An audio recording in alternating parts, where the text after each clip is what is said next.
How many of you are on Facebook? 1,452 of you, I think. I'm on Facebook a pretty good bit. And the last couple of months, with how the elections went and how they turned out, I see a lot of angry people, a lot of condemning and judging and criticizing people. And I have to say, I've been one of them, but I just wasn't posting it. But one of my friends, longtime friend, she is an award-winning songwriter. She is Jewish, Unity, Buddhist, and religious science. And she has very definite opinions about who ought to be elected and who ought not to be elected, and how stupid people are if they voted differently from her. Very angry. And it's a beautiful soul. And she posted this week that she had a meeting with a friend of many, many years, long-time friend of many years, who voted opposite of her, and how important this meeting was. The friendship did not end. You thought it would, but it didn't. Isn't that interesting? We can have friends and family who don't think like we do, and who are not as smart as we are. And you know, in their house of worship today, they're saying, I have family and friends who don't think the way I do, and they're not as smart as I am. But the friendship is so important. There's a person some years ago that I counseled with, and we weren't getting anywhere, and I knew I wasn't getting anywhere, and I was trying to get her to go to somebody else, and she didn't want to go to somebody else, but finally, in her frustration, she said, you're not a counselor. You're just a glorified babysitter. I said, well, you know, I sort of think of it as I'm a professional hand holder. And she said, well, that works, you know. So, but maybe a professional friend, a friend that I'd like you to think that I am your friend and I'm there for you and you're there for me, and we can disagree. We can disagree. I think that'll be part of the healing of our country and our planet. And it doesn't mean you don't believe what you believe and that you don't believe what you believe strongly. But it's that you can allow for difference. Well, we're talking on friendship today. Specifically, we're going to go to Kahlil Gibran in The Prophet. I'm going to ask this a different way than I asked this earlier in the early service. How many of you have never heard of Kahlil Gibran? Well, all right. This is not that many of you. The Prophet? How many of you have not read The Prophet? Okay.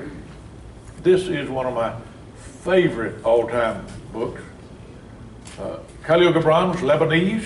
He was an artist. He was a mystic. He's a poet. He's a prophet, if you will. And I was first introduced to him maybe when I was 17 or 18 years old, and he sang to my soul, and he still sings to my soul. I probably have 14 or 15 of his books. He was an Eastern Orthodox, he's Lebanese, but Eastern Orthodox Christian. He wrote a book called Broken Wings that did not put the church in such a good light, so they excommunicated him. But many people of all faiths have found great wisdom in it. And if I could only take a few books with me on a desert island, I would probably take the Bible and Discover the Power Within You and Lessons in Truth and the Prophet. A great inspiration. It was such a joy to bring this out and look at that. So we're going to talk about that. But first, before we do that, I want to talk a little bit about the Greek understanding, the ancient Greek understanding of the word love. There's a lot of variations of love, even in your own life. If you never studied the Greek philosophy, there's a different way that you love your wife than you love your dog, that you love love ice cream, or your church, or your favorite basketball team, you know. So, different kinds of love. So we're going to talk about that, but from the Greek perspective. Then, followed by the Apostle Paul's best writing in all the world, from 13th chapter of 1 Corinthians. A little bit of my writing from when I was a 22-year-old ministerial student, and then we'll go to the prophet. Ancient Greek ideas of love. Agape. You know that. You know that is the love of God for man and man for God at man's highest. Agape is used by Christians to express the unconditional love of God for God's children. Let's call it spiritual love. Eros, erotic love, okay, you probably don't need me to explain that. It is a love mostly of sexual passion, intimate love. Not a bad thing. I think the puritanical kind of history of our country made that a bad thing. It's a good thing. It's given to us by God. Folks, you need that if you want to continue the species. You get that? I mean, without that, you know, all the religions that taught celibacy, except for one, have died out. And that one that taught celibacy was which one? Unity. But it was Mr. Fillmore, after his beloved Myrtle had died and he had all these children, and then he was getting on up in years, and he decided he would let that go. And but then he had a grandson. That grandson is my former father-in-law. But everybody went to my former father-in-law's father, a son of Charles, and said, "Hey, what's the big idea? Your father's teaching celibacy, and you just had a son." They said, "Well, I don't believe everything he teaches." Fortunately, we don't believe everything that he teaches. Most of it is good. We encourage you to think for yourself. Keep an open mind. So, there's another kind of love, philia. Affectionate regard, friendship, usually between equals. It is expressed as loyalty to friends, family, and community. That's what I'm really talking about today, but they all kind of work together. There's another kind that I did not know till I was doing my research. Storge, the common or natural empathy like that felt by parents for offspring. It's also used when referring to the love for one's country or favorite sports team. We know this kind of love very well in the South, particularly as pertains to football. And a little bit farther north, but still in the South, for basketball. You know, there's a lot of that. But I'm going to talk about friendship. But in the early Christian world, there were a lot of churches developed by the Apostle Paul.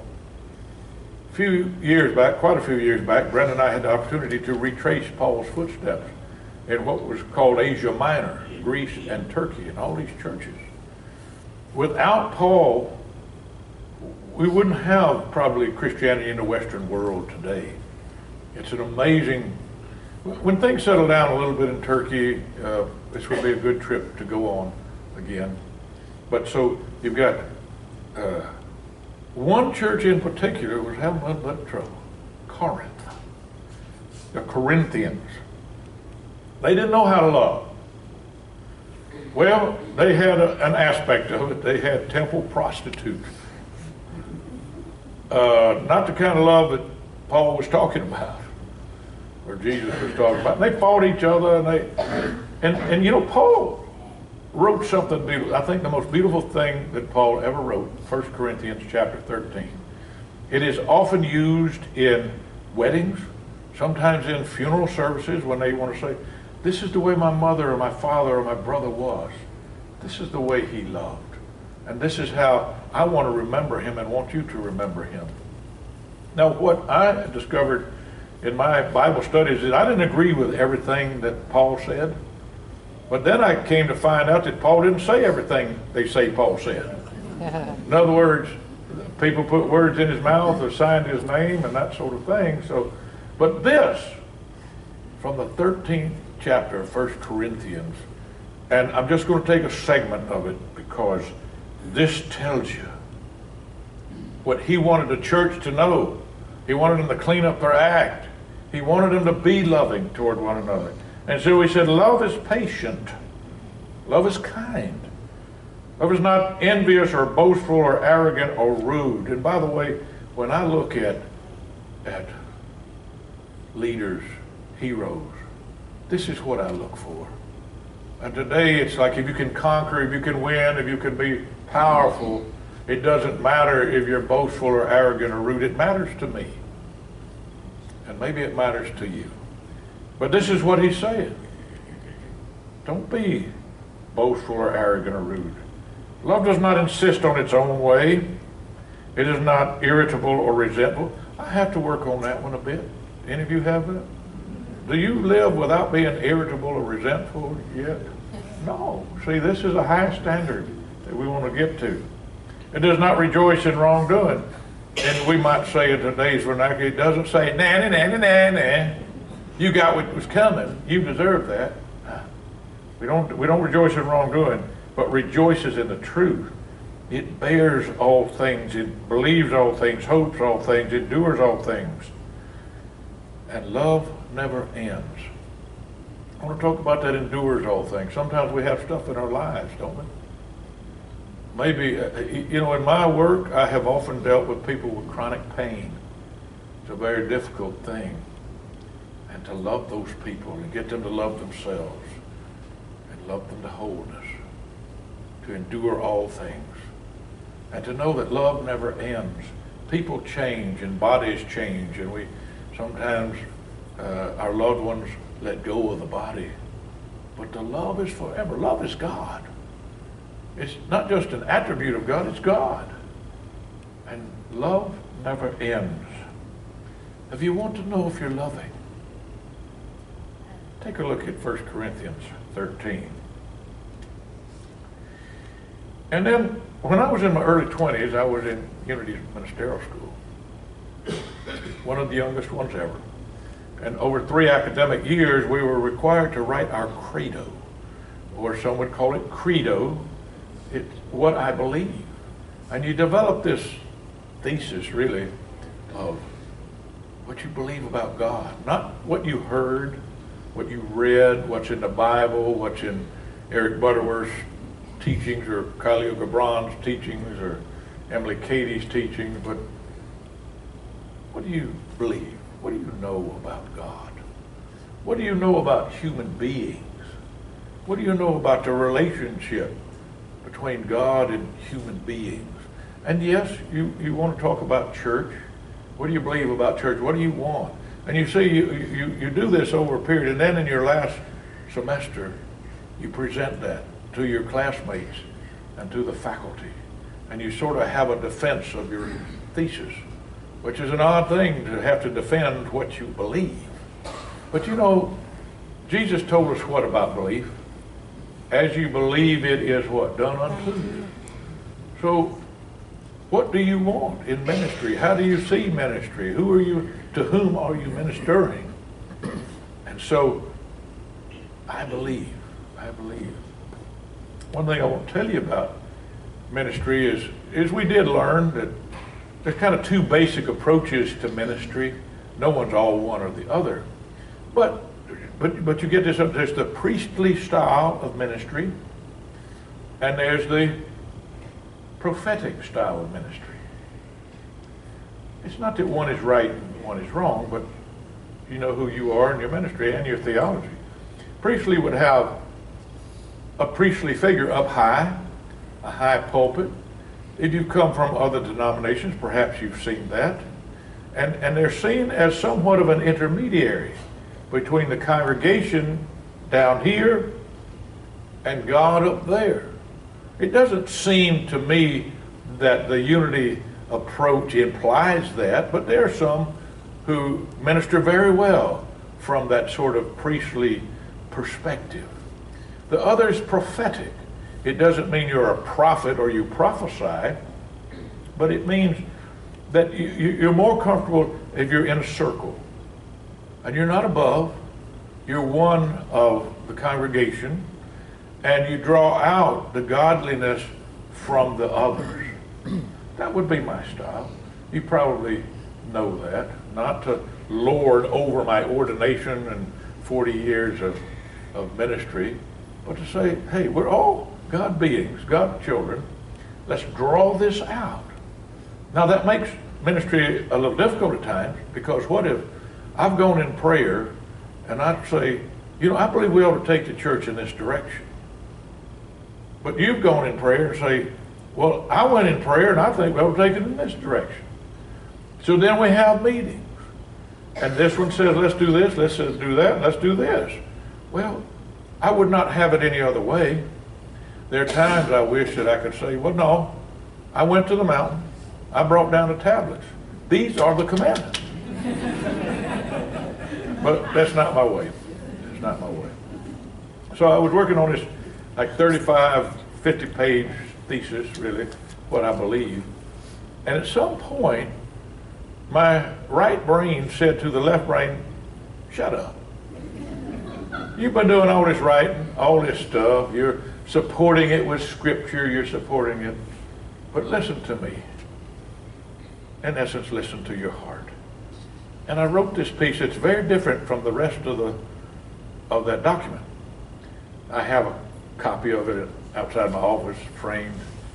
If you want a copy of the full piece, go see Patsy. She'll make that. We've titled it. Didn't have a title, but we titled it "I Call You Friend." So I just want to read a little bit about this. A little bit. Remember, this was 1975, 22 years old, and I heard this. I will not judge you. Do not judge me. I come in peace to share my love and my soul. If it be your desire, you may share your love and your soul with me. I call you friend. Call me the same. Do not place me above you, for surely you'd be disappointed. Let us seek to understand each other and to see God in all the faces we behold. But in our seeking to understand, let us not enslave another to yesterday's understanding when yesterday is gone. Today I am a new man, older, wiser, and more loving. Yet I am I. I am I, and I am of the one. I am you, but yet I am separate. Let us never forget the oneness of brotherhood and always respect the separateness of individuality. I'm a minister. I call myself John. You're a child of God. I call you friend. I call you friend. That's what my ministry's been about. I shared that with you when I first tried out, and several times since then, just to remind you. I look at that credo from time to time and say, do I still believe this? And pretty much I do. Pretty much I do. And I'm grateful to be your minister. Now, Kahlil Gibran, one of the great figures in my life, at a time when I was kind of lost and searching and didn't know which way was up, someone said, actually it was a girlfriend's father, said, hey, have you read the prophet? He didn't say you're kind of weird in this, but really it was, I don't think you're right for my daughter, but here, read this. And I love that. And we did. That woman and I went separate ways, and it was right. Prophet on friendship. Your friend is your needs answered. He is your field which you sow with love and reap with thanksgiving. And he is your board and your fireside. For you come to him with your hunger, and you seek him for peace. When your friend speaks his mind, you fear not the nay in your own mind, nor do you withhold the a. And you see, sometimes we have, haven't we? I'm afraid to tell you what I believe because you won't like it. Those friends that will listen to us and love us regardless, those are friends. And when he is silent, your heart ceases not to listen to his heart. For without words, in friendship, all thoughts, all desires, all expectations are born and shared with joy that is unacclaimed. I've studied heart math. I've become a heart math coach and mentor. And one of the most important things is to learn to listen with the heart. Sometimes the words are saying something, and you listen with the heart. And you hear what's really being said. That's the best. That's the best. When you part from your friend, you grieve not, for that which you love most in him may be clearer in his absence, as the mountain to the climber is clearer from the plain. Yes, the human part of us grieves, but we know the oneness forever. And let there be no purpose in friendship save the deepening of the spirit. For love that seeks aught but the disclosure of its own mystery is not love, but a net cast forth, and only the unprofitable is caught. Wow. sometimes when I read this, I can only read a line or two at a time and meditate on that. When I was in college, I took Evelyn Wood reading dynamics, speed reading. Could read 3,000 words a minute. But someone asked Evelyn Wood, how fast should you read poetry? She said, about 15 words a minute. Listen to this again. Let there be no purpose in friendship save the deepening of the spirit. For love that seeks aught but the disclosure of its own mystery is not love, but a net cast forth. And only the unprofitable is called deepening of the spirit. And let your best be for your friend. If he must know the ebb of your tide, let him know its flood also. For what is your friend that you should seek him with hours to kill? Seek him always with hours to live. I have a wonderful friend from about 25 years. He got me in my first mastermind prayer group, and we stayed together for 10 years till I moved here. And we still stay in touch, and on our birthdays we call each other. The one who has the birthday calls the other. He turned 76, and he called me, and we spend that time. Now, he's an artist through and through. Makes his living as art, commercial art, and he's quite good. And funny thing about him is you couldn't say, hey, you want to go out and catch a bite to eat? He'll always say no. But if you want to go have fine dining, I'm there. He didn't want to go pick up a sandwich, pick up a burger and a sack of fries. We sit and we spend time. We don't just rush through it. We are deliberate. We are conscious. Don't seek me because you got time to kill, or you got 30 minutes and you can eat and then get back to the office. If we're going to eat, let's eat. Seek him always with hours to live. For it is his to fill your need, but not your emptiness. And in the sweetness of friendship, let there be laughter and sharing of pleasures. For in the dew of little things, the heart finds its morning and is refreshed. I wanted to talk about friendship today, that how important it is that this is a place where friendships are developed and nurtured. Not just you come, you hear, talk, and some great music, and then you go home. Friendships. If you look at that love and action room where we're showing all the different ways that you can teach, you can bicycle, you can, all these things to develop friendships.